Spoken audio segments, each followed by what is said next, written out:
Bien, mesdames et messieurs, bonjour, bienvenue au théâtre de la Criée. Nous sommes très heureux de vous accueillir à nouveau pour cette nouvelle édition des Rencontres d'Averroès, la 23e, sur ce thème surmonter la faille. Donc après avoir tenté d'explorer les failles généalogiques qui, pour ceux qui étaient là hier, ont pu mesurer les échos, les résonances avec les enjeux contemporains, nous allons explorer ce matin cette deuxième ligne de faille, ces deuxièmes lignes de faille, parce qu'elles sont toujours au pluriel, autour de la dimension historique. Et d'ailleurs, pour ce faire, nous avons autour de la table, principalement ou quasi exclusivement, des historiens. Donc Joseph Confavreux de Mediapart et de la revue Le Crieur va animer cette table ronde et va vous présenter les invités et les problématiques qui président à ce débat.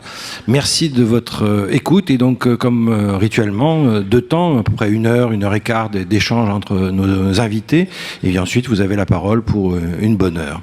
Et nos invités signeront leur livre à l'issue de la table ronde. Bonne rencontre. Merci Thierry, bienvenue à toutes et à tous donc pour cette table ronde qui est complètement rectangulaire et bienvenue donc pour cette table ronde d'historiens d'où vous constaterez que l'accent a été mis davantage sur la diversité géographique que sur la diversité de parité. Ça changera cet après-midi. Mais comme vous le savez, l'histoire et la géographie ne sont pas du tout séparées, donc il était important d'avoir des historiens qui venaient de tous les bords de la Méditerranée. Donc je vous les présente rapidement. À ma gauche, Mohamed Kembib, bonjour. Vous êtes professeur d'histoire contemporaine à Rabat. Vous aviez publié, c'était à la fin de l'été, un ouvrage qui s'intitule « Juifs et musulmans au Maroc, des origines à nos jours ». C'était chez Talandier. On va revenir notamment sur la question des mondes judéo-musulmans. À ma droite, Luigi Migliorini, qui, quand il a vu mon accent italien, m'a permis d'abréger son nom. Bonjour.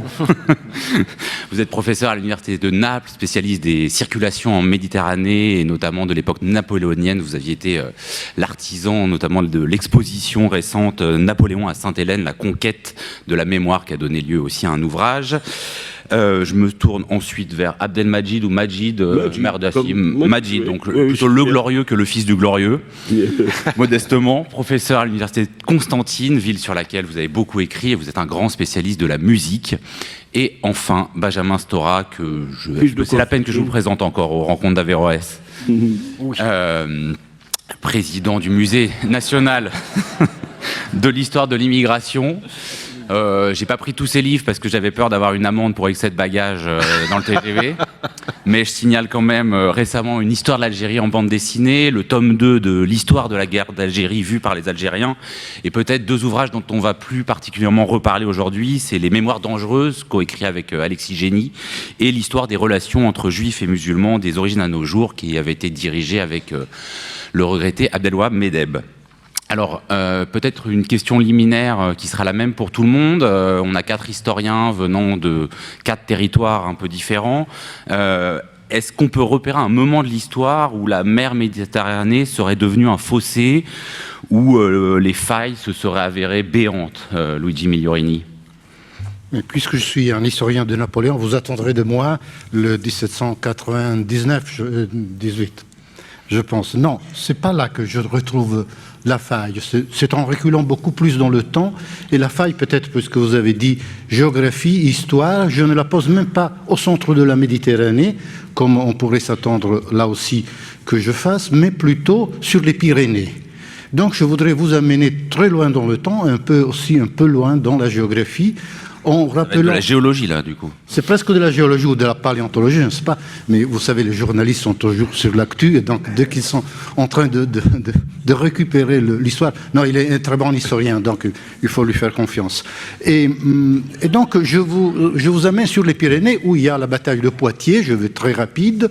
Et à cette bataille de Poitiers, il y a un écrivain qui assiste et qui écrit une histoire de la bataille, et qui, pour la première fois... il l'utilise en latin, il dit « Europenses », les Européens. C'est la première fois qu'on retrouve ce mot. Je n'ai pas le temps peut-être de vous dire pourquoi il le fait. La bataille est très compliquée, c'est entre les Arabes qui sont arrivés jusqu'aux Pyrénées, vous savez, et les Francs, guidés par votre ancien roi. Mais il doit choisir un mot. Il ne peut pas utiliser le latin parce qu'il n'y a plus de latin. On ne peut pas dire les Romains parce qu'il n'y a plus de Romains. L'Empire a déchu depuis longtemps. Il il ne veut pas dire les Francs parce qu'il lui semble que, tandis que les Arabes sont bien établis, une très grande puissance à l'époque, dire seulement le mot de quelqu'un qui est une petite tribu, si je peux dire, des barbares qui sont arrivés jusque-là, c'est trop peu.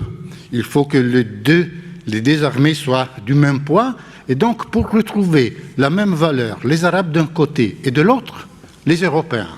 Mais s'il dit les Européens, et je termine donc dans mon recul, ça veut dire que la Méditerranée est autre chose. C'est la première fois, hier on parlait, l'héritage de l'Antiquité, de quoi sommes-nous héritiers?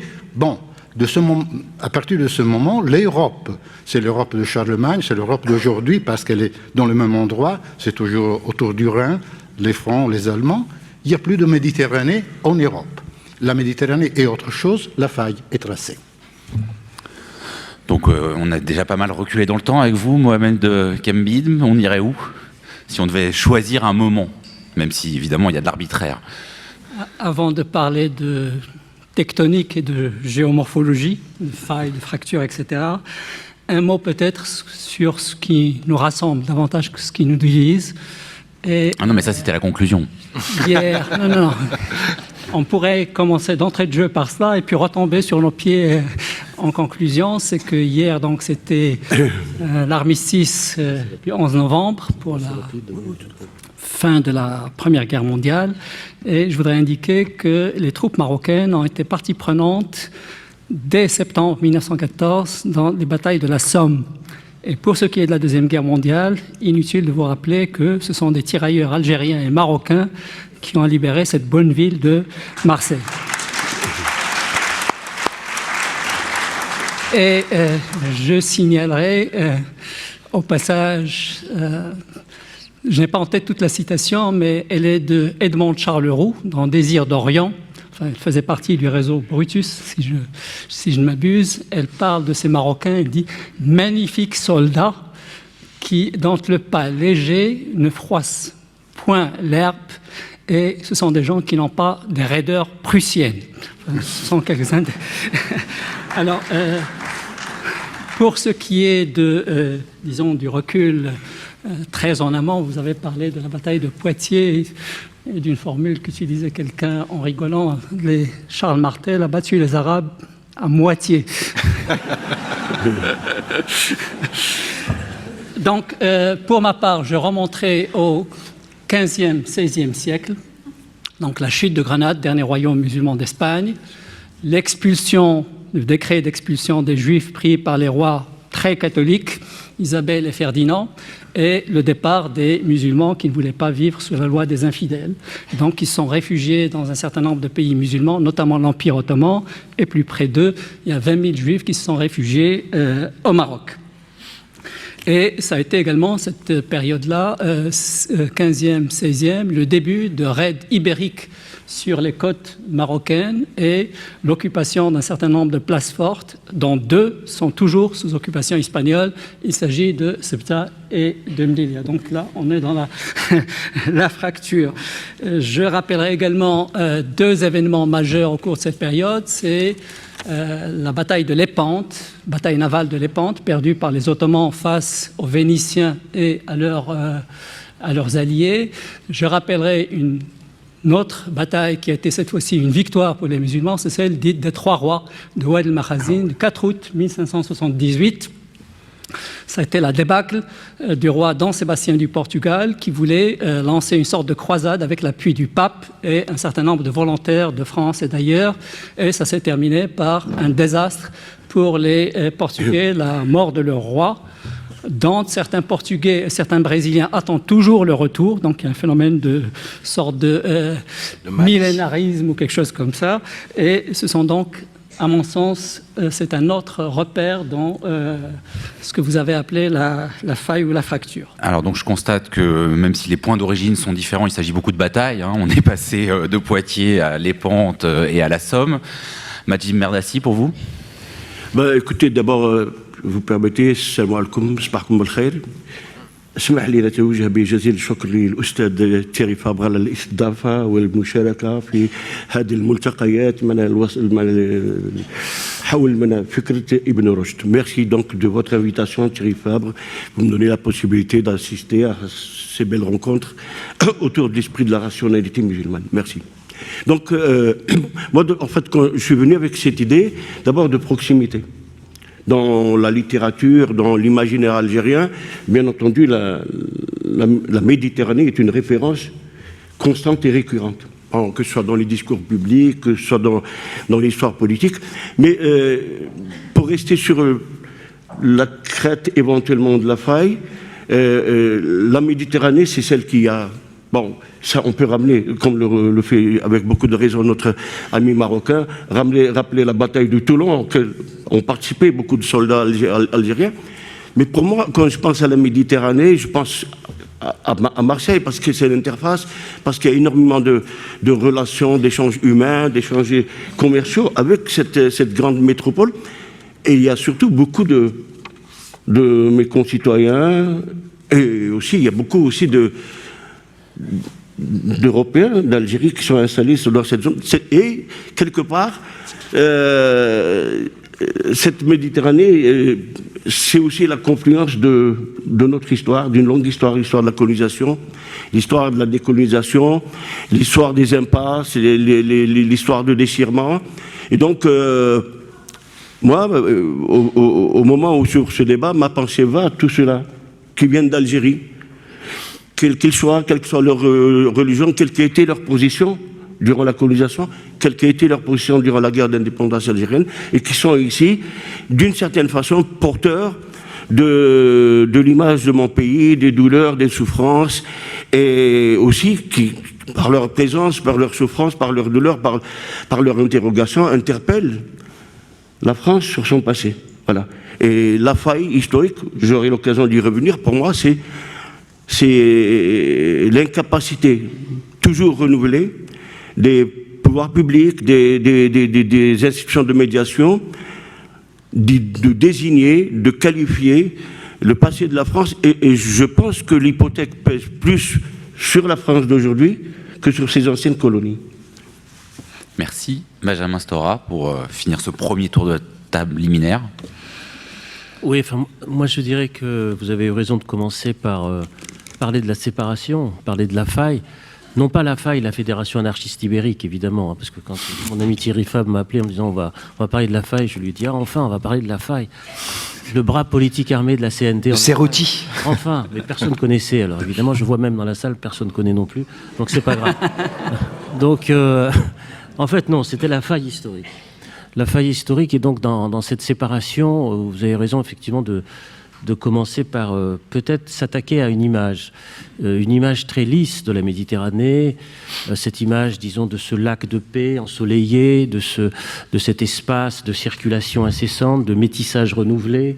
C'est un peu cette image camusienne, d'ailleurs, hein, qui a été savamment entretenue, et normalement aussi entretenue, depuis très longtemps, et qui baigne dans les imaginaires, hein, sur cette passion qu'on a tous de la Méditerranée, comme un lieu d'espoir, de tranquillité, de repos, de plage. Bon, c'est cette image-là, dans le fond, qui est trompeuse, parce que la Méditerranée n'a pas été qu'un lac de paix, de tranquillité et de circulation, mais ça a été effectivement une ligne aussi de fracture, d'affrontement et d'opposition. On l'a rappelé ici. Je ne vais pas ici refaire toutes les chronologies des batailles, des séparations et des affrontements en Méditerranée, effectivement innombrables, mais simplement je dirais qu'il y a eu récemment, il y a 2 siècles, effectivement, cette histoire de la colonisation et de cette pénétration par effraction d'une modernité européenne en direction de l'Afrique du Nord. On y reviendra, bien sûr, parce que c'est une question qui continue à peser sur notre présent, ça me paraît, disons, évident.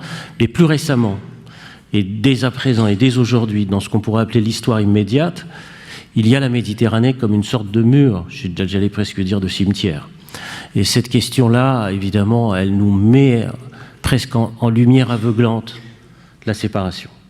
C'est-à-dire cette mer qui était une mer rassembleuse de nos imaginaires d'une rive à l'autre est devenue une mer de la séparation et une mer de l'affrontement, mais cette fois-ci presque, pourrait-on dire, sur le plan physique. Non, vous voulez réagir directement ? Oui, un peu, s'il est possible, parce que ce caractère ensoleillé de la Méditerranée, c'est justement ce qui fait que mes élèves à l'université, lorsque je leur pose la question, vous sentez, sont des Napolitains bien sûr, je viens de Naples, vous sentez plutôt européen ou méditerranéen, donc je reprends le décalage de la faille, il répond en majorité 80% méditerranéen. Pourquoi vous êtes des Méditerranéens? Je pose alors la question parce qu'il y a des musiques qui nous tiennent unis, il y a une sorte de convivialité, la cuisine, la gastronomie, le soleil, le sourire, mais surtout, et c'est là le thème sur lequel je voudrais aussi un peu qu'on discute, parce qu'on parle de Naples, on parle du midi de l'Italie. Le midi de l'Italie vient de cette séparation que je datais Poitiers, c'est-à-dire qu'en réalité, plutôt qu'être une périphérie, entre guillemets bien sûr, mais une périphérie de l'Europe, mes étudiants préfèrent être la capitale, ou enfin, une grande ville de la Méditerranée. On ne peut pas rester dans une porte entrouverte. En Italie, en Grèce, en Espagne même, aujourd'hui, il y a une Méditerranée qui n'est pas... Il y a plusieurs rives dans la Méditerranée. Et donc, je vous propose de voir aussi dans mes étudiants, dans mon Naples, dans les pays de la Méditerranée, qui ne sont plus les Européens de l'écrivain du 8e siècle, quelque chose qui n'est pas la même chose de cet affrontement, mais c'est plutôt une mémoire à reconstruire, parce que la Méditerranée n'est pas le soleil, n'a jamais été seulement le soleil, et à mes étudiants de Naples, je continue, et je leur dis, d'accord, la Méditerranée c'est le soleil, c'est tout ça, mais après, vous circulez en Europe, vous dépensez vos droits dans un cadre européen. Avez-vous la possibilité de dépenser les mêmes droits de l'autre côté? Il y a vraiment une circulation ou pas, et là, la chose commence un peu à se brouiller. Et nous restons, nous, les midis au pluriel de l'Europe, qui est aussi, si vous voulez, le nord, mais c'est plutôt les midis de l'Europe que le nord de la Méditerranée, là c'est sûr, nous restons dans l'équivoque, dans l'ambiguïté. Une porte, il y a l'Europe du Rhin qui nous regarde comme une périphérie passionnante, aimable, mais c'est du soleil pour des Allemands.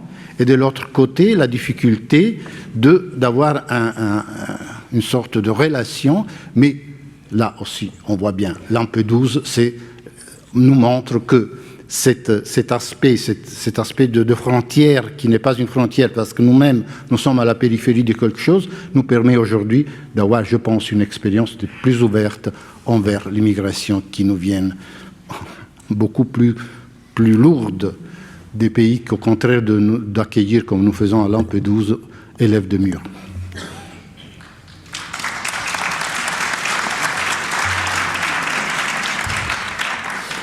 Par rapport à ce que disait Benjamin Stora, et ce que vous dites aussi, que voilà, l'histoire a tellement entremêlé de choses, intriqué les rives tout en les séparant, que l'histoire des circulations est aussi une histoire des confrontations. On a envie de vous poser du coup la question à tous les quatre, c'est pour reprendre le titre de la conférence qu'avait donné Patrick Boucheron, la leçon inaugurale au Collège de France, que peut l'histoire? Est-ce qu'elle peut quelque chose? Parce que est-ce qu'aujourd'hui on manque d'histoire? Est-ce que ce qui crée des nœuds de mémoire ou des conflits de mémoire, c'est la manière dont on la raconte? Ou est-ce que, au fond, là on est en train de dire que les failles que l'histoire nous a léguées, pour les surmonter, il faudrait au fond des choses qui n'ont peu de choses à voir avec l'écriture historique, c'est-à-dire des politiques migratoires différentes, des politiques institutionnelles, des politiques publiques. Qu'est-ce que vous répondez à ça? Voilà, la question de l'histoire, bon, je veux dire rapidement comment elle se pose en Algérie. La première séquence est liée aux conditions dans lesquelles s'est établi l'État-nation au lendemain des accords d'Évian, au lendemain du référendum du 1er juillet. Bon, il y a eu une construction institutionnelle et une manière d'histoire quasi officielle, bon, qui est une fabrique d'imaginaire, mais en même temps qui est fondée sur le mensonge, sur la manipulation, sur l'instrumentation, sur l'occultation. Et bien sûr, maintenant, il est courant, compte tenu du nouveau contexte du pays, que on trouve des jeunes, des universitaires, des journalistes du Rouet arrosent sur l'histoire officielle. Et l'un des aspects de cette première séquence, c'est le fait que l'opinion algérienne y ait adhéré, et pendant très longtemps. Et cette question-là, c'est une des questions d'aujourd'hui. C'est-à-dire, bon, pourquoi les Algériens ont accepté le mensonge ? Pourquoi les Algériens ont accepté l'occultation de personnalités importantes de l'histoire du nationalisme, Farhat Abbas, Salih Haj, et d'autres, bon, pendant longtemps, par exemple, dans les manuels scolaires algériens, les fondateurs du Front de Libération Nationale, notamment Mohamed Boudiaf, n'avaient pratiquement pas le droit de citer. Bon, donc, et pendant longtemps, on a enseigné cela dans nos écoles, on l'a diffusé dans nos médias, par la télé, par la radio. Ensuite, il y a eu une seconde séquence, c'est un peu une séquence de rupture et de reconstruction, de reconfiguration, c'est un peu les années 80, sous l'autorité du président de l'époque, Chadli Benjedid. Benjedid a commencé par opérer un retour, je veux dire, sur le passé occulté de manière spectaculaire, en rapatriant les cendres de Karim Belkacem, membre fondateur du Front de Libération Nationale, assassiné à Francfort en 1970 par les services algériens. Et Karim a été réinhumé, donc Carré des Martyrs, qui est un peu le site de la glorification et de la consécration symbolique, avec une diffusion en direct de la cérémonie. Et progressivement sont revenus aussi dans le sillage de la présidence de Benjedid, sont revenus des figures occultées. Farhat Abbas, université porte son nom. Mais Salih Haj, j'en pouvais en débattre, et on en a débattu en particulier avec mon ami Benjamin Sétif. Bon, et d'autres personnalités sont revenues dans l'espace public progressivement. Et en fait, on est passé à une séquence assez inattendue. Pendant longtemps, dans l'histoire officielle algérienne, la guerre d'indépendance a été le fait d'un acteur majeur, le peuple algérien, homogène et ainsi de suite, derrière un Front de Libération Nationale, bien entendu homogène, et on est passé progressivement à une histoire plus personnelle, plus individuelle, et on a commencé à voir sortir dans les maisons d'édition algériennes une réécriture de l'histoire à la première personne. Je suis monté au Maquis, je t'ai rencontré, j'ai fait ça. Bon, et en fait, avec beaucoup d'intérêt, et en même temps un risque d'éparpillement, d'explosion de la mémoire collective. Donc, on est un peu dans ce balancement-là, et dans le mouvement qui est toujours en cours. Ce qui est intéressant, bon, juste pour revenir à un événement qui est tout à fait récent, c'est-à-dire qui date de ce mois-ci, comme chaque année, bon, tout le monde sait, l'Algérie officielle célèbre l'anniversaire du déclenchement de l'insurrection. Cette année, bon, c'est un glissement qui se fait, à mon avis, il est porteur de sens. La célébration s'oriente vers ce qu'on appelle le générique, ce sont les amis de l'Algérie. Ce sont des militants qui viennent d'Algérie, c'est-à-dire des Européens d'Algérie, qui ont pris fait et cause pour le FLN pendant la guerre, et auquel, effectivement, l'Algérie devait rendre hommage. Et ce sont tous les amis, ici en France, en Allemagne, en Belgique, en Italie, qui, pendant la séquence de la guerre d'indépendance, ont soutenu le Front de Libération Nationale, ont légitimé son combat. Et ça, c'est quand même un peu l'histoire officielle. Pardon vous aussi, par rapport à la question que vous posez, Joseph Confavreux, c'est un peu, vous parlez de l'histoire officielle, c'est-à-dire du politique. La question, c'est aussi ce que peuvent les historiens, c'est-à-dire ce que peut l'histoire faite par les historiens. Et donc, parce qu'on voit bien qu'il y a des instrumentalisations qui sont faites et qui sont très violentes. Sur l'histoire, il y a une mutation de la recherche historienne en Algérie qui correspond au mouvement de génération. Par exemple, moi, j'appartiens à une génération qui a essentiellement étudié, écrit, publié en langue française. Mais dans les universités algériennes, il y en a quand même une trentaine, il y a des départements d'histoire. Il y a une nouvelle génération d'historiens de langue arabe qui travaillent aussi, qui travaillent sur des sources françaises, notamment ici à Aix-en-Provence et tout.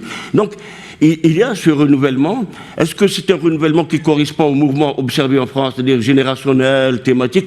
On n'en est pas tout à fait là, mais il y a un processus, on veut, de redistribution du travail, d'élargissement, voilà. Mohamed Kenbi. Oui, merci. Si vous voulez, en histoire, on a une obsession, c'est celle du contexte. Et dans le cas d'espèce, si vous le permettez, je vais rappeler ce qu'a dit Edgar Morin dans Le Monde la semaine dernière. Il a parlé de la poursuite des crises de civilisation occidentale et traditionnelle, l'aggravation des angoisses et des désespérances qui alimentent les régressions politiques, les régressions mentales, les nihilismes, les fanatismes. Il a parlé également de la poursuite du somnambulisme des dirigeants politiques et économiques, concentrés sur l'immédiat et disposant d'une pensée binaire, incapable de percevoir et de concevoir la complexité du réel. Et il a parlé en dernier point de la poursuite du règne des experts au savoir compartimenté. Pour ce qui est du rapport avec le passé, notamment avec les relations disons Maghreb ou Maroc-Europe, je dirais que dans le cas qui nous concerne, au Maroc, nous avons de manière globale une relation relativement apaisée avec la phase du protectorat, donc 1912-1956. Et il y a un certain nombre d'indices très simples. Si on s'en tient au niveau universitaire, par exemple, à partir de 2005 et de la commémoration du 2006, la commémoration du cinquantenaire de l'indépendance, qui a été commémorée en présence du Dominique de Villepin, qui était à l'époque, je crois, premier ministre, il me semble, et du Premier ministre espagnol. Le ministre français a parlé de l'amitié franco-marocaine. Le ministre espagnol lui a damé le pied en parlant de la fraternité hispano-marocaine, en faisant référence au passé andalou, etc., etc. Et donc, sur le plan universitaire, il y a, depuis 2005, la réédition de tout ce qui a été publié à l'époque du protectorat par l'Institut des hautes études marocaines, qui est devenu, en 1957, la faculté des lettres et des sciences humaines de Rabat. Et parmi les œuvres qui ont été traduites, qui ont été rééditées, Paroles d'action de Lyautey. J'ai eu le privilège de rédiger la note de présentation de Paroles d'action. C'est devenu donc un personnage marocain, Lyautey ? C'est un peu la statue du commandeur pour nous. Hein. C'est le...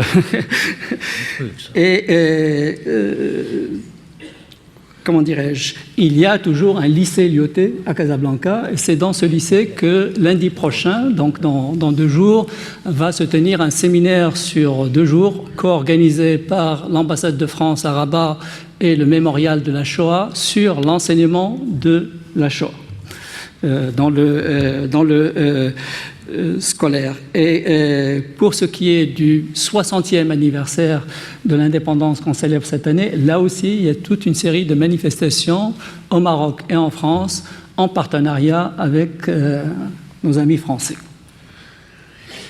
On l'entend dans vos propos, il y a à la fois la persistance d'histoires officielles, d'histoires de romans nationaux, que ce soit sur les 2 bords de la Méditerranée, et il y a, je pense que tous les historiens autour de cette table sont d'accord quand même, une volonté de décompartimenter les savoirs, de plus en plus de tentatives de décentrer les regards. Benjamin Stora fait une histoire de la guerre d'Algérie vue par les Algériens, les éditions Barzac et La Découverte avaient tenté une écriture de l'Algérie avec vraiment des écrivains des 2 bords. La question que j'ai envie de vous poser, Benjamin Stora, vous qui êtes à la fois historien, qui, avec la cité, le musée national de l'histoire de l'immigration, avait aussi un vrai rôle sur le travail de la mémoire, avait, on le sait, été consulté pour différentes politiques publiques. Pour vous, est-ce que cette histoire qui serait un peu moins compartimentée, qui est en train de s'écrire, même s'il y a toujours des manques, elle peut, si ce n'est suffire, vraiment aider à surmonter certains des nœuds de mémoire dont les origines historiques sont nombreuses, comme vous l'avez dit dans votre première intervention. Oui, quand j'ai commencé à travailler sur ces histoires, notamment de la colonisation, il y a longtemps maintenant, une quarantaine d'années, je pensais que l'accumulation de savoir, le fait de diffuser largement un savoir historique à la fois vérifié, étudié, contrôlé, mis en rapport, contextualisé, et que les nombres de publications qui pouvaient, être faites, allaient permettre d'atténuer, de diminuer les préjugés négatifs, les stéréotypes, et donc en gros l'accroissement du savoir, que ce soit sur le plan académique, universitaire, allait permettre quand même d'avancer et de dénouer, disons, j'avais expliqué cela notamment dans un livre qui s'appelle La gangrène et l'oubli, sur la mémoire de la guerre d'Algérie, qui est sorti en 1991, et dans cet ouvrage, donc, je plaidais pour plus d'histoire, et par le fait d'accroître le volume de connaissances historiques, d'abaisser, disons, la tension qui pouvait exister d'une rive à l'autre de la Méditerranée. Force est de constater que plus il y a de travaux historiques, plus il y a de chercheurs et de jeunes chercheurs qui s'engagent dans les deux rives de la Méditerranée sur la fabrication de ce savoir historique, et plus il y a séparation des mémoires, montée des identités, guerre des mémoires, c'est quand même un sacré problème. C'est-à-dire que nous avons un travail historique incontestable qui s'est effectué depuis 30 ans. Incontestable. Ça a été signalé. J'ai par exemple dirigé avec Mohamed Harbi une somme, enfin je veux dire historique sur la guerre d'Algérie, avec beaucoup de chercheurs, dont Mégide ici présent, l'histoire des relations entre juifs et musulmans, 120 chercheurs qui appartiennent et qui a toute une série d'aires culturelles venant de toute la Méditerranée. 120 chercheurs, c'est quand même considérable, 5 ans de travail, qui s'est normalement bien vendu, bien diffusé, etc. Et plus il y a, disons, cette volonté de diffusion, de propagation du savoir, et plus il y a une montée des identités, plus la mémoire cherche à plus l'histoire plutôt cherche à rassembler, et plus les mémoires sont divisées. Je crois qu'on doit quand même réfléchir aussi à cette question-là. C'est-à-dire sur, j'allais presque dire, le travail des élites intellectuelles qui continue dans des conditions difficiles, etc. Et plus il y a la volonté, dans un certain nombre de secteurs de la population, de faire en sorte que ce savoir ne soit pas reconnu. Je m'explique. Lorsque... pour ce qui concerne bien sûr la question de la guerre d'Algérie, des livres sortent, et il en sort en rafale en France, et en Algérie aussi, beaucoup de livres. Mégide l'a signalé. Et plus vous avez des groupes de porteurs de cette mémoire qui disent « on ne parle pas de nous, nous ne sommes pas représentés, personne ne parle de nous ». C'est une phrase que j'entends tout le temps. Alors que sans arrêt, et sur toute une série de questions et de problèmes, il y a des gens qui soutiennent des thèses, il y a des mémoires qui sortent, des autobiographies, etc. Et plus il y a le sentiment, dans une fraction de la société qui s'élargit, de la distance, disons, entre cette production et le sentiment d'être abandonné, le sentiment de ne pas être écouté, d'être complètement délaissé. Alors, il faut se poser quand même cette question-là. C'est-à-dire qu'on ne peut pas simplement dire oui, l'histoire doit être écrite, elle ne l'est pas encore, l'accès aux archives, enfin bon, tous ces trucs qu'on répète à longueur, disons, de colloques, de rencontres, etc., alors qu'on sait pertinemment que ce travail n'a jamais cessé. Alors qu'on sait que pertinemment, par exemple, du côté algérien, il y a des tas de choses qui ont été faites et écrites, ce qui n'empêche pas, par exemple, des gens, que ce soit en France ou en Algérie, de dire il n'y a rien, par exemple. Il n'y a rien, il ne se passe rien, c'est pas vrai, il n'y a pas de livre, etc. Bon. Ce sentiment du vide, de l'absence, de l'abandon, de la distance, disons, qui maintenant s'installe, je veux dire, dans nos sociétés, entre, j'allais presque dire, le monde savant, universitaire, académique, et puis la société au sens large. Ça veut dire que là, il y a une faille ? C'est une faille, sur laquelle il faut quand même qu'on réfléchisse. Parce que vous avez des travaux historiques très pointus, très savants, qui sortent, qui sont vendus à 4 5 000 exemplaires, allez, 8 000 dans le meilleur des cas, et vous avez des essais, entre guillemets, historiques pamphlétaires, d'essayistes réactionnaires qui se vendent à 400 000 exemplaires, et qui traitent de l'histoire, entre guillemets. Ça, c'est un vrai sujet d'interrogation. Il faut qu'on réfléchisse à cette question-là, parce qu'on ne peut pas continuer en disant les historiens ne font pas leur travail, par exemple. Vous savez, je me suis affronté à quelqu'un à la télévision là-dessus récemment. Il n'y a pas d'historien de la guerre d'Algérie. Ah bon, il n'y en a pas. Bah oui, il n'y en a pas. Voilà, c'est bien. C'est un sens commun. Vous savez qu'on entretient cette espèce de préjugé, le sens commun sur il n'y a pas, il n'y a rien, il faut tout écrire, on ne sait rien. La Seconde Guerre mondiale, ah bah non, on ne sait pas. Les chambres à gaz ont-elles existé? C'est un point d'histoire, c'est à discuter, c'est à débattre. Hein. Le système colonial a-t-il été inégalitaire? Peut-être, peut-être. Les historiens sont divisés, il y a encore des tas de choses à écrire, à faire. Enfin, c'est extraordinaire, c'est-à-dire que par le fait de cette distance qui s'installe, vous avez aussi de la négation historique qui s'installe. Oui. C'est-à-dire que dans la distance historique, dans la critique du vide, vous avez le fait que des faits historiques ne se sont pas déroulés. Donc vous avez une négation du fait historique lui-même. C'est-à-dire que ça va très loin dans la dérive. Hein, c'est cette question de la faille, elle s'agrandit pas simplement entre les deux rives, mais à l'intérieur des sociétés, à l'intérieur de nos sociétés, et sur le fait que vous avez effectivement des situations historiques qui semblent ne pas avoir été analysées sur le plan historique, donc qui n'ont jamais existé. Et donc on arrive à une forme de négationnisme historique. Donc c'est là-dessus que j'aimerais qu'on réfléchisse aussi, sur ce problème de la négation des faits historiques, par distance de plus en plus forte entre des productions de savoir académiques et universitaires ou intellectuels et la naissance de faux intellectuels et faux historiens qui, eux, disent « nous allons écrire une histoire vierge, une histoire qui n'existe pas. Et cette histoire, nous allons combler, nous, ce vide-là, en l'absence de toute une série de bataillons de véritables universitaires qui, eux, travaillent quelquefois depuis 40 ans ou 30 ans. » Je crois que Luigi Miglioli va réagir. Oui, non,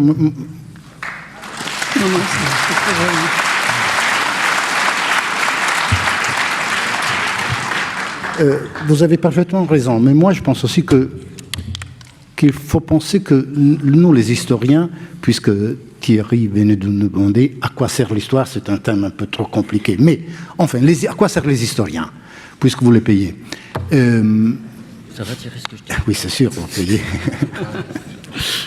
Et oui. Bon, les historiens sont tombés dans le même gouffre où nous tous nous sommes tombés, les gouffres identitaires. C'est-à-dire que nous sommes hantés par le fait qu'il faut chercher une identité. Et cette identité doit être une identité, comment dire, monologue. Tandis que l'histoire, c'est l'apprentissage de la diversité. Les historiens, moi je suis devenu historien parce que j'aimais me voir au pluriel, parce que je n'arrivais pas, dans ma biographie personnelle qui était déjà un peu plurielle, je n'arrivais pas à mettre tout ensemble si je n'utilisais pas une méthode de la diversité. Si je ne me voyais pas napolitain, mais un napolitain qui était aussi passionné de la France et qui se retrouvait européen en France et méditerranéen à Naples, qui était passionné de ça. Si nous imaginons que les historiens doivent continuer à courir le jeu de l'identité, et même dans ce travaux, parce qu'enfin, nos travaux qui sont des travaux immenses, très intéressants, ils sont conçus pour des identités, et ils sont utilisés surtout pour des discours identitaires. Tandis que surtout dans la Méditerranée, on ne construit pas une identité qui ne soit pas une multiplicité, qui ne soit pas plurielle. Comment s'imaginer à Marseille seulement français? Personne d'entre vous s'imagine seulement français. Ou s'il s'imagine français, ce n'est pas la même chose que s'imaginer français en Franche-Comté ou en Bretagne. Où est la faille là?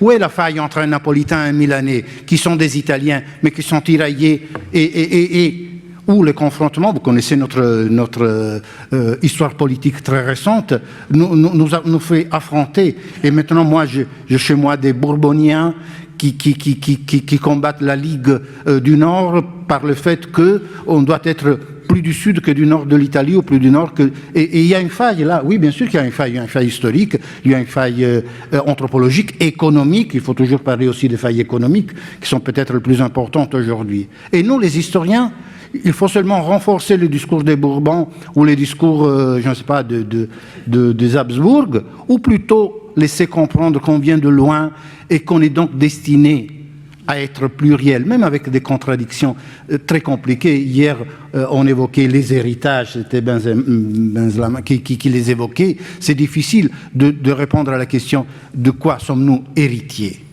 Et pour la Méditerranée, encore un instant, s'il vous plaît. Encore un instant. je voyage la Méditerranée, j'arrive en Palestine. C'était à l'époque un truc, les Israéliens construisaient comme d'habitude de murs, et il y avait aussi des problèmes d'archéologie, dans le sens qu'il fallait, lorsqu'on bâtit des murs, on fouille. Et dans ce fouille, on retrouve, en Palestine comme ailleurs dans la Méditerranée, plusieurs choses. Eh bien, mes amis les Palestiniens n'aimaient pas, n'arrivaient pas à comprendre qu'il fallait regarder et garder ce qu'on trouvait de Byzance, même du Moyen-Âge de croisade, et même du monde ottoman, qui n'était pas le monde arabe, de la même façon qu'ils étaient très attentifs aux fouilles du monde arabe. Pourquoi? Ce n'est pas seulement eux qui le fassent, parce qu'ils étaient hantés par le discours identitaire. Pour eux, l'archéologie, c'était une bataille de la mémoire.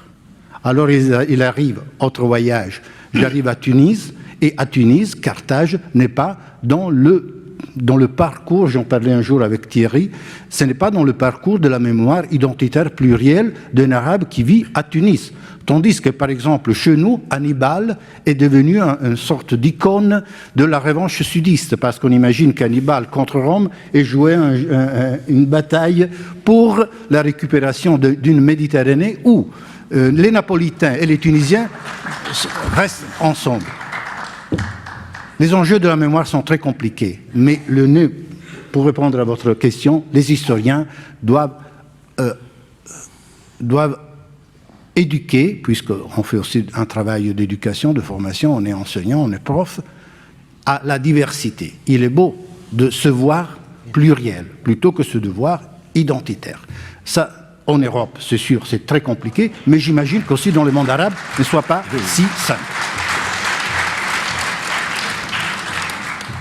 Je reviens sur ce que disait Benjamin Stora à propos de ces fractures au niveau d'écriture de l'histoire et de la diffusion de l'histoire ou du savoir historique, si on veut utiliser un terme un peu pompeux. Chez nous, on a ce problème-là, y compris entre historiens de métier, entre ceux qui ont la possibilité ou qui ont eu la possibilité de consulter des archives françaises, espagnoles, américaines, britanniques, etc., et ceux qui n'ont à leur disposition que le matériau disponible sur place. Là aussi, il y a vraiment une différence dans la production des uns et des autres. Et il y a aussi un gros problème, très gros problème, entre historiens de métier et, pardonnez-moi, les médias. Je ne sais pas du tout. Chez nous... Nous, on est un média à part. Oui.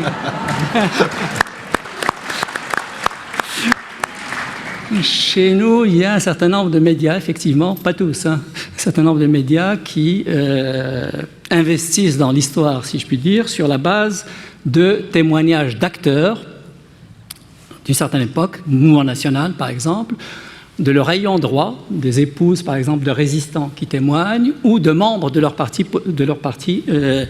politique, et ça donne parfois des choses intéressantes, mais également des choses contestables. Et je me souviens aussi d'une émission qui est passée il y a pas longtemps, il y a 1 an, quelque chose comme ça, sur une chaîne de radio, avec un journaliste français établi au Maroc, et on parlait de la Deuxième Guerre mondiale et des bouleversements générés par la Deuxième Guerre mondiale, et avec beaucoup d'assurance, le personnage dit que les Alliés ont eu tort d'organiser le débarquement en Italie. Donc Eisenhower et tout ça, c'est... en tout cas, ce qu'il y a... il y a cette nécessité effectivement de production d'un savoir historique qui tienne la route, et de diffusion de ce savoir et d'intériorisation de ce savoir, notamment par les décideurs. À titre anecdotique, je peux vous parler d'une réunion qui a eu lieu à Alexandrie dans le cadre du dialogue des peuples et des cultures de la Méditerranée et du Golfe qui a été initié par Jacques Chirac et qui, in fine, allait donner l'Union pour la Méditerranée, dont le siège est actuellement à Barcelone. Et il y a un ambassadeur, c'était une époque de tension à Gaza, et qui a dit que, dans un amphithéâtre, les Arabes devraient trouver le moyen de parler aux Juifs. Et il y a le prince Hassan Talal de Jordanie qui réagit de manière vraiment véhémente. Il a une voix qui porte, et il a dit en arabe, en anglais et en français, en disant que, il a dit, j'essaie de me rappeler ce terme exact, c'est quand même curieux que des gens qui ont brûlé 6 millions de Juifs viennent nous dire à nous, Arabes, comment parler à des Juifs.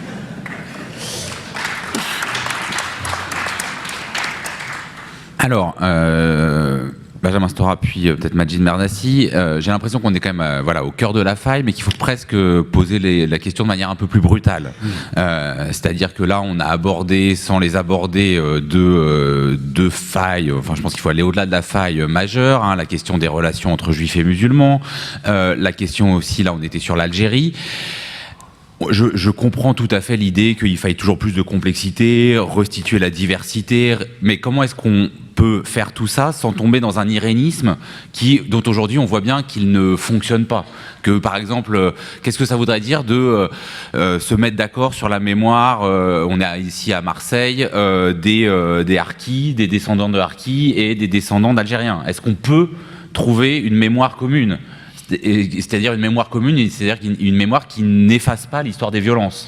Et puisqu'on a autour de cette table 3 personnes qui ont travaillé sur les mondes judéo-musulmans, sur leur complexité, sur leur richesse, est-ce que cette histoire-là, qui est importante à restituer évidemment, a la moindre chance de produire quelque chose de politique sur un conflit qui est un conflit d'État, enfin un conflit qui est colonial, un conflit tel qu'est le conflit israélo-palestinien? Oui, moi je voudrais reprendre ce débat sur le problème des historiens et de la distance par rapport à la société et qui en fait induit la responsabilité aussi des historiens dans le récit historique. Il y a eu cette tendance à la montée des identités dans les 20-30 dernières années, dans une situation aussi où dans le monde universitaire et académique, il y a eu un repli hors de la sphère politique. Et le fait de se réfugier dans une neutralité, dans une objectivité à caractère scientifique qui n'engage plus de point de vue politique dans le travail historique. Ce qui est l'inverse de toute l'école historique française traditionnelle, de Michelet, je ne vais pas citer ici tous les grands historiens français jusqu'à Pierre Vidal-Naquet, Le Goff, etc., qui tous étaient engagés dans la vie de la cité, dans la conduite des affaires politiques. Et si dans le fond ils produisaient un savoir historique, c'est parce qu'ils étaient liés aussi à des engagements citoyens. À l'inverse, il y avait aussi des grands historiens de droite, Bainville, je ne vais pas tous les citer, Taine, bien sûr, et d'autres, qui eux produisaient, bien sûr Joseph de Maistre, qui eux produisaient un savoir historique également, qui visait à considérer différemment la République, à réhabiliter la monarchie, à traiter la Révolution française sous l'angle exclusif des guerres vendéennes, etc., etc. Or, ce à quoi nous assistons aujourd'hui dans un pays comme la France, c'est que ce sont les historiens liés à la droite politique traditionnelle française, la vieille droite, cette droite révolutionnaire déjà décrite par Sternel, très bien d'ailleurs, qui sont à l'offensive idéologique. Et donc il faut aussi se poser la responsabilité politique des historiens dans la fabrication d'un récit historique sur la question coloniale, sur la question de l'esclavage, sur la question de la Seconde Guerre mondiale, sur le problème des violences. Et on ne peut pas exclusivement aussi, bien sûr, dire c'est de la faute des sociétés. C'est le fait qu'on ait effectivement, comme je le disais tout à l'heure, 400 000 exemplaires vendus d'un côté, 4 000 de l'autre. Il y a aussi non seulement le problème de comment diffuser un savoir, le problème des médias, la responsabilité des journalistes, le problème des outils performants, disons, de circulation du savoir. Bien sûr, il faut discuter de tout ça. Mais au cœur de tout cela, il y a le point de vue historique, le point de vue du citoyen historien, dans ce qu'il explique dans son engagement. Prenons un exemple. Aujourd'hui, le point de vue qui s'impose comme le point de vue dominant sur la question qui nous intéresse, la question coloniale, ce que vous avez soulevé, le point de vue dominant, c'est celui de dire, dans le fond, en France, que la décolonisation était peut-être une erreur et que la personnalité du général de Gaulle est fautive, pas simplement sur Pétain, mais sur les accords d'Évian, et qu'il faut donc remettre en question le 19 mars. C'est le point de vue classique des historiens de l'extrême droite. Ça, c'est un point de vue à la fois historien et politique qui existait dès 1962, dès 1963. Il n'a pas attendu, disons, 2016, ce point de vue d'historien, pour pouvoir s'exprimer. Et s'il n'y a pas la capacité aujourd'hui qu'ont les historiens à se lier au mouvement de société dans un effort de progrès et de citoyenneté, alors leur discours aussi tombe dans le vide. C'est un discours qui ne peut pas être accroché au mouvement de la société. En d'autres termes, le problème de l'intelligentsia française, c'est qu'elle doit aussi s'accrocher à des projets de société, à des espérances de société. Et si elle n'est pas liée à des projets d'espérance de société et à des visions rationalistes de la société, alors c'est le point de vue, entre guillemets, historien de l'autre côté qui s'impose dans le champ médiatique, dans le champ politique. Or, le retrait hors de la sphère politique d'une grande partie des intellectuels français, sous prétexte de la neutralité, de l'objectivité scientifique et du fait d'être en distance vis-à-vis de la vie de la cité, désarme la société. Et là, il y a une responsabilité des intellectuels. Et c'est ça d'abord qu'il faut dire. Traiter des questions qui fâchent. Sont engagés dans la société.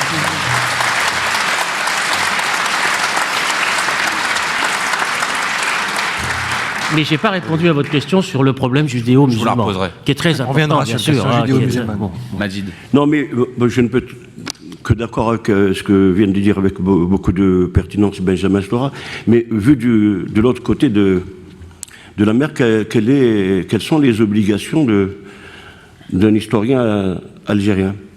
Bon, c'est de défricher, parce que nous sommes une si vieille nation et un si jeune État, que c'est de défricher une histoire qui pendant longtemps a été occultée, manipulée, instrumentalisée.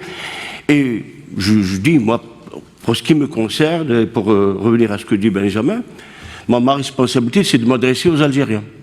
Dès que j'ai l'opportunité, que ce soit par le biais des médias, la presse écrite, et ça fait déjà des années que j'essaie de mettre en place un regard distancié, plus objectif sur notre histoire, et aussi par le biais des médias lourds, par les télévisions, où j'interviens plus ou moins régulièrement sur ces débats. Et là, je vais revenir juste sur deux aspects. Vous avez cité la question des harkis, et je vais le rappeler à Benjamin, peut-être qu'il a oublié. Rappelle-toi l'entretien que nous avions fait il y a 20-25 ans pour la Tribune sur la transgression harki. Moi, personnellement, j'ai publié un certain nombre de textes sur la question des harkis, point aveugle de l'histoire algérienne. Et effectivement, la question qui se pose, au-delà des stigmatisations, des raccourcis, c'est qu'effectivement, les Algériens, c'est leur histoire, les harkis doivent être réintégrés pleinement dans l'histoire de l'Algérie, parce que on ne peut pas comprendre l'histoire, le mouvement, la mobilité, les dynamiques, la construction nationale de l'Algérie en faisant l'impasse sur le fait qu'une partie de la paysannerie algérienne a pris des armes, effectivement, supplétifs ou pas, quel que soit le cadre juridique et militaire, a pris les armes contre un projet national qui, à un moment, a été incarné par le Front de libération nationale. Mais pour moi, le problème qui se pose, et Benjamin l'a bien signalé en revenant sur l'histoire du 19 mars, effectivement, il y a eu des résistances sur la célébration du 19 mars en France, mais en élargissant la réflexion, pourquoi cela est-il possible dans une France démocratique? Pourquoi cela est-il possible? Parce que la vraie faille, c'est de cette faille-là que je voulais discuter ici, avec vous, avec mes collègues et avec vous dans la salle. La faille historique qui pèse, pas simplement sur le destin de l'Algérie, mais qui pèse d'abord sur le destin de la France, à laquelle nous lie énormément de choses quand on est algérien, c'est que l'État français, jusqu'à aujourd'hui, s'enferme dans une manière de déni. Dans une manière de déni. L'État français continue de regarder la France au miroir de la Déclaration universelle des droits de l'homme de 1789. Mais quel État a le plus foulé du pied les principes de 1789 comme l'État français? Quel État a été le plus criminel en Afrique du Nord, en Asie, que l'État français? Et moi, je dis ça pas pour faire le procès, je ne demande ni repentance, ni reconnaissance. Je dis, l'État français doit se libérer de cette chape de son histoire coloniale pour redistribuer, pas simplement, ce ne sont pas des enjeux de mémoire, ce sont des enjeux qui vont plus loin que la mémoire, qui vont vers la stabilisation, l'apaisement, la reconstruction du lien national. En Algérie, la recherche historienne, celle en tout cas à laquelle j'essaie de participer, n'a pas simplement vocation à être sanctionnée sur le terrain académique ou sur le terrain éditorial. J'ai la conviction profonde, et mes contacts avec mes concitoyens au quotidien me le confirment, que la connaissance de l'histoire, de toute l'histoire, sans exclusive, sans tabou, sans mensonge, est un élément absolument indispensable pour la construction du lien national algérien. Et moi je dis oui, j'essaie de participer à une refondation du lien national, qu'on soit algérien, en revendiquant toute notre histoire, l'histoire coloniale. Je veux dire, aujourd'hui, il est temps, par exemple, de sortir des stigmatisations de la population européenne. Les gens ont pris des responsabilités. Bon, certains pour défendre l'Algérie qu'ils pensaient française, d'autres pour défendre l'Algérie qu'ils pensaient algérienne. Bon, cela doit être réintégré dans notre champ de connaissances, dans notre espace public, parce que c'est une partie absolument essentielle de notre histoire. Nous devons travailler à rendre intelligible notre histoire, parce que en Algérie, c'est l'une des conditions de la transformation, du renforcement du lien national et de l'apaisement, et probablement d'une vision plus apaisée, à la fois du passé et éventuellement de l'avenir.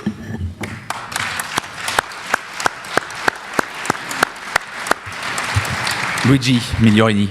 J'apprécie beaucoup votre intervention et je voudrais un peu avancer. Parce qu'il est vrai, c'est pareil en Italie, Monsieur Stora.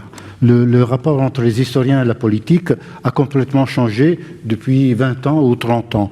Nous avions des historiens comme les Français très engagés dans l'espace public. Maintenant, ils travaillent chez eux. Mais ça se doit très rapidement aussi à des affaires de trucs d'historiens, trop d'histoire sociale peut-être, l'histoire politique qui est déguisée en histoire bataille, donc elle ne rentre plus dans les attentions même du grand public. Aujourd'hui, on est à nouveau sur la politique. Mais c'est pas ça que je voudrais dire. Et je voudrais être un peu trop, peut-être un peu péremptoire, un peu provocatoire. Si le retour à la politique des historiens de gauche, et je parle en historien de gauche tel que je suis en Italie, devient encore dans la Méditerranée un cahier de doléances et un récit de culpabilité, il vaut mieux taire. Il vaut mieux taire. Il vaut mieux taire. On a assisté, je ressors de la Méditerranée et aussi de ces rapports très engagé, je le vois bien, mais moi, l'Italien a seulement la petite guerre de Libye sur son cahier, donc une guerre violente, terrible, mais je vois bien que chez nous, si on parle de colonie, je me répète peut-être, c'est le Midi qui se ressent comme une colonie du nord de l'Italie, donc moi je suis un peu moins franco-français et vous m'excusez, mais c'est pour ça que je prends un exemple qui n'a rien à voir, mais qui revient à votre suggestion. Lors du 500e de la découverte de l'Amérique, lorsqu'on a demandé maintenant les excuses des Européens pour ce qui s'était passé, alors les historiens ne sont pas des gens à excuses. Oui, bien sûr. Absolument. On ne peut pas réciter le mea culpa pour ce qu'on a fait en Amérique du Sud, donc je ne rentre pas dans votre domaine, parce que les historiens regardent ce que vous veniez très bien de dire, c'est-à-dire les entrelacements, les relations, ce qui est devenu tout ça, avec du sang, avec des victimes, avec de la douleur immense, d'un côté plutôt que de l'autre, peut-être aussi. Mais il faut tout comprendre et tout voir comment ça se passe aujourd'hui pour qu'il n'arrive plus dans l'avenir. Mais on ne peut pas rétablir le passé. On ne peut pas faire de l'histoire une chambre de jugement. Sinon, on est toujours dans des affrontements identitaires de la mémoire. C'est pour ça que je voulais un peu avancer dans votre idée. C'est parfait. Il faut que les historiens de gauche n'imaginent pas que faire de l'histoire politique soit répéter un cahier de doléances avec des culpabilités des Européens à nuancer vers le passé. Il est impossible. Ça nous amène nulle part où, non, dans une part que, je pense, personne dans ce public aimerait y arriver. Et on est en train, aux États-Unis, déjà, de faire un petit pas très évident dans cette direction. Oui, moi, je voudrais dire que je ne suis pas d'accord avec mon collègue italien. Vous n'êtes pas d'accord? Non. Non, je vois bien. Parce que quand on est face à une bataille idéologique de maintenant en 2016, on ne peut pas reculer. Moi, on est dans une bataille idéologique. Dans la bataille idéologique aujourd'hui en France, elle est simple. La colonisation est positive. On accepte cette position-là, on accepte cette vision de l'histoire où on se dérobe. Derrière la complexité, les interrelations, les sentiments, la circulation, le métissage, tout ça, d'accord. Le problème du monde du contact, ok. Les influences réciproques, c'est très bien. Les influences des uns sur les autres, c'est parfait. Mais dans des batailles aujourd'hui où on explique que le 19 mars, c'est une trahison du général de Gaulle et que la décolonisation était une erreur, qu'est-ce qu'on dit? Aujourd'hui, on est là, face à ce point de la bataille. Et c'est dans ce point de la bataille-là, aujourd'hui, on ne peut pas répondre interrelation, réciprocité, diversité, pluralité, circulation et métissage. Qu'est-ce qu'on dit par rapport à cette question-là? Si on accepte aujourd'hui de dire en France que la figure du général de Gaulle s'est trompée, que c'est un traître qu'il a abandonné, qui est le point de vue politique de l'extrême droite, on se dérobe dans la bataille idéologique. Or, on ne peut pas continuer éternellement à se réfugier derrière le savoir académique pour se dérober face aux batailles politiques du présent. Merci. Bon, si vous permettez... Là, il y a Mohamed Kanbib qui voulait parler. Je voudrais aller dans le sens des rappels absolument nécessaires de Benjamin, et on reste un peu dans l'actualité et un peu somber en reconvoquant ce passé qui n'arrive pas à passer. Quand on lit, quand on entend un chef de l'État en exercice revenir, à mon avis, de manière inconsciente, à la prégnance de la guerre d'indépendance algérienne.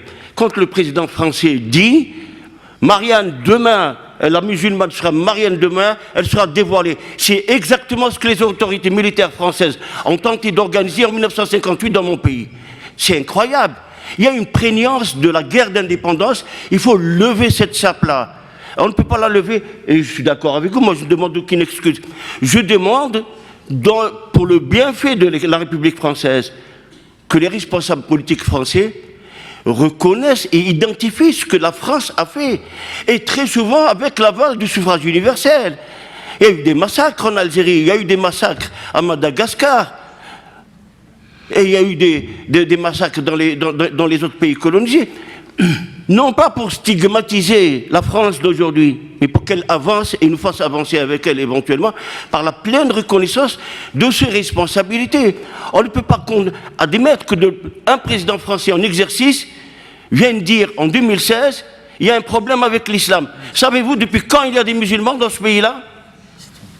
Savez-vous depuis quand il y a des musulmans en France? Depuis le début du XXe siècle.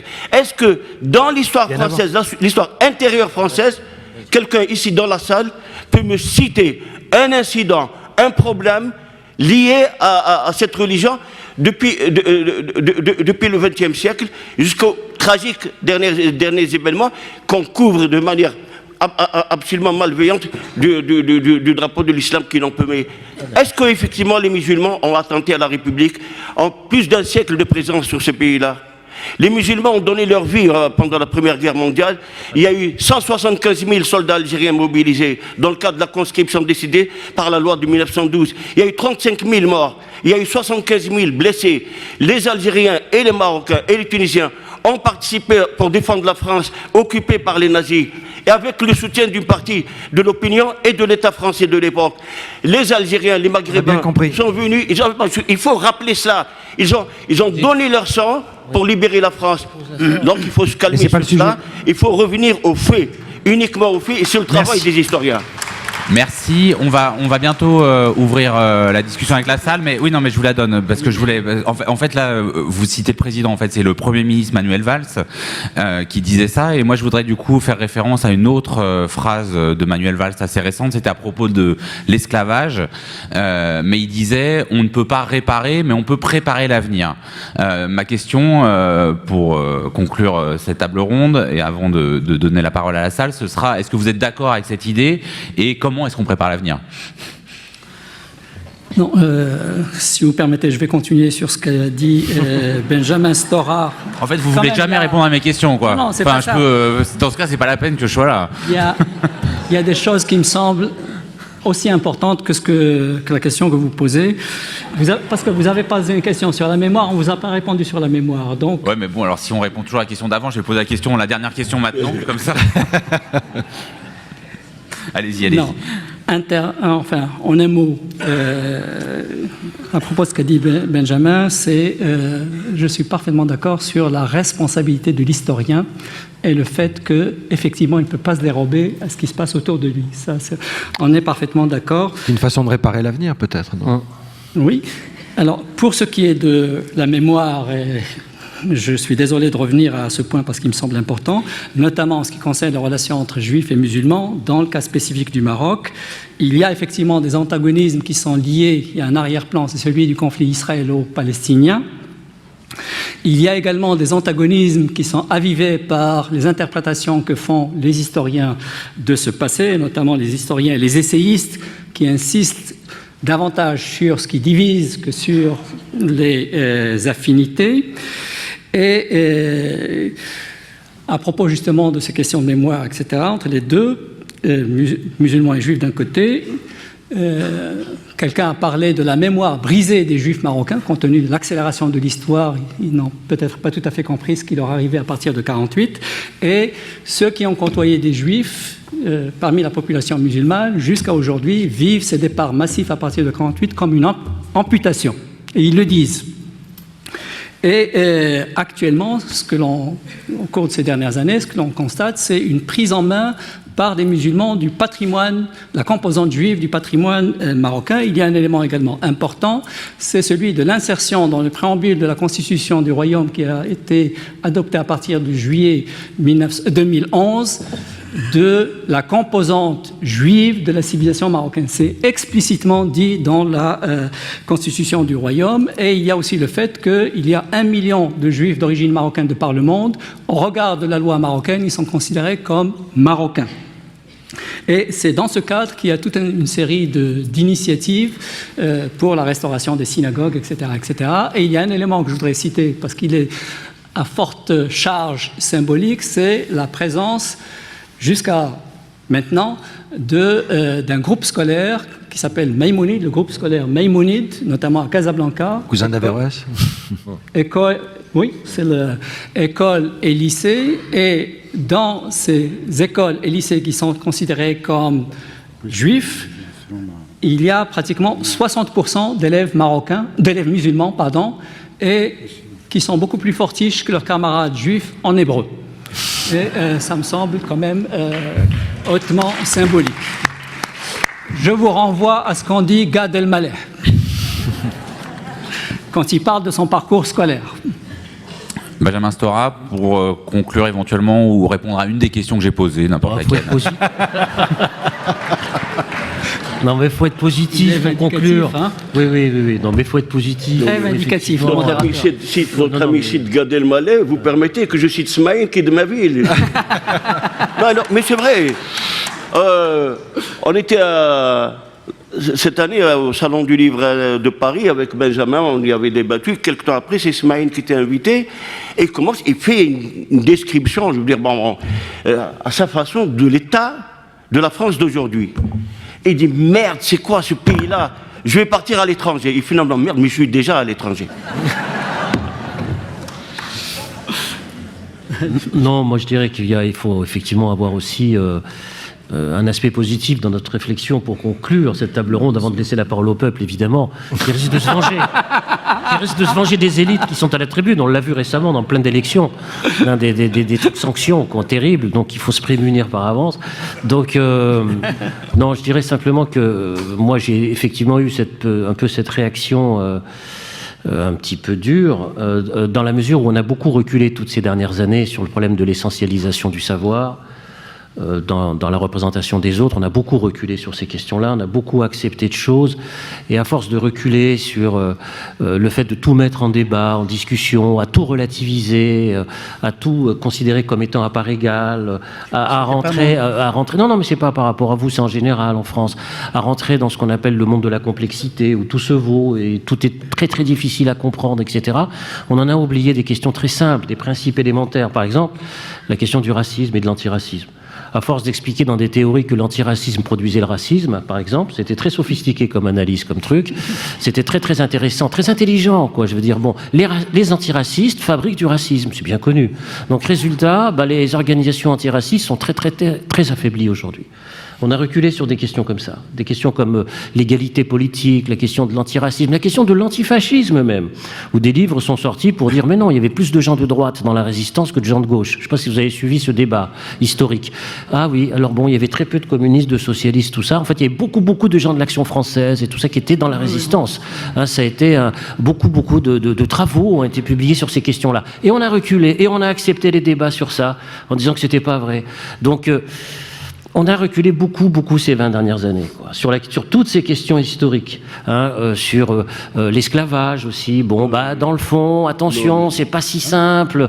Sur la question économique, l'esclavage, c'est compliqué aussi. Il faut rentrer dans les détails du travail historique.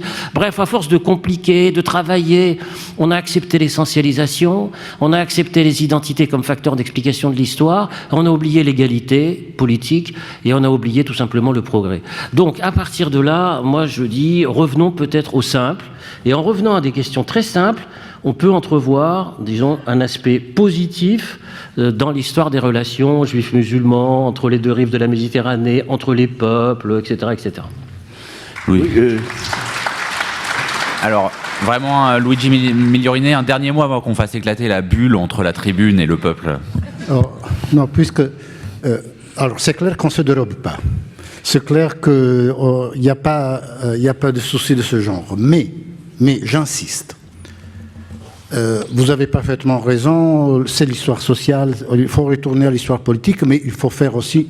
C'est ça que je dis. Hein. Oui, absolument. Non. Je suis d'accord. Mais je me demande, je ne rentre pas dans votre discussion parce que c'est peut-être impoli pour un Italien de se mêler dans des affaires qui sont très brûlantes maintenant. Mais je parle de moi-même.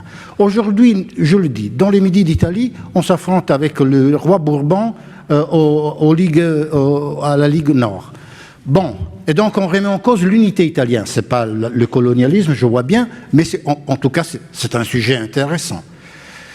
Je dois dire, et donc on imagine qu'on a assassiné, que les brigands sont des héros. Il faut qu'on participe à cette bataille historique, politique, en essayant de retrouver les relations politiques, pas seulement les marchands, hein, mais ou bien il faut prendre un drapeau et commencer la comptabilité des erreurs réciproques, des fautes et des morts. Et commencer à dire, mais non, mais chez nous, on a eu des... Je vois bien que ce n'est pas la colonisation, c'est autre chose. Mais je vois bien toujours le danger pour un historien de réduire tout ça dans une sorte de comptabilité des fautes et des morts. Ça, c'est très dangereux. Et donc, lorsqu'on s'engage en politique, il faut le faire sans imaginer qu'on peut rien amener une petite partie du discours historique dans la bataille politique, qui est autre chose. Merci. On va... ou si vous voulez lui poser une question et vous ne répondez pas. Pour revenir à ce qui se dit maintenant... Non, c'est vrai. Non, je reviens. Benjamin a encore une fois raison. Parce qu'il y a un... Non, mais c'est vrai. Il y a une manière de négationnisme sur la question coloniale qui pollue, y compris le débat politique français d'aujourd'hui. Quand un ancien chef du gouvernement français dit publiquement que la colonisation, la France a colonisé pour partager sa culture, il faudrait qu'il ouvre ses yeux sur tout le reste. sur tout le reste. Quand j'entends, et j'entends parce que ce qui se passe chez vous nous intéresse et nous interpelle, quand j'entends encore des questions de type « l'islam est-il compatible ?» Merde, je dois vous rappeler que ce sont les oulémas musulmans qui se sont battus. C'était dans leur programme, c'était dans leur l'action contre l'État français au nom de la laïcité. Ce sont les oulémas musulmans qui exigeaient de l'État français qui ne se mêle pas du culte religieux musulman en Algérie. Et c'est l'État français qui a foulé du pied la loi de 1905 en Algérie. Et c'est aujourd'hui, il dit, l'islam est-il compatible avec la laïcité? Ceux qui veulent prendre des leçons de laïcité devraient relire les programmes de l'association des oulémas musulmans d'Algérie. Voilà.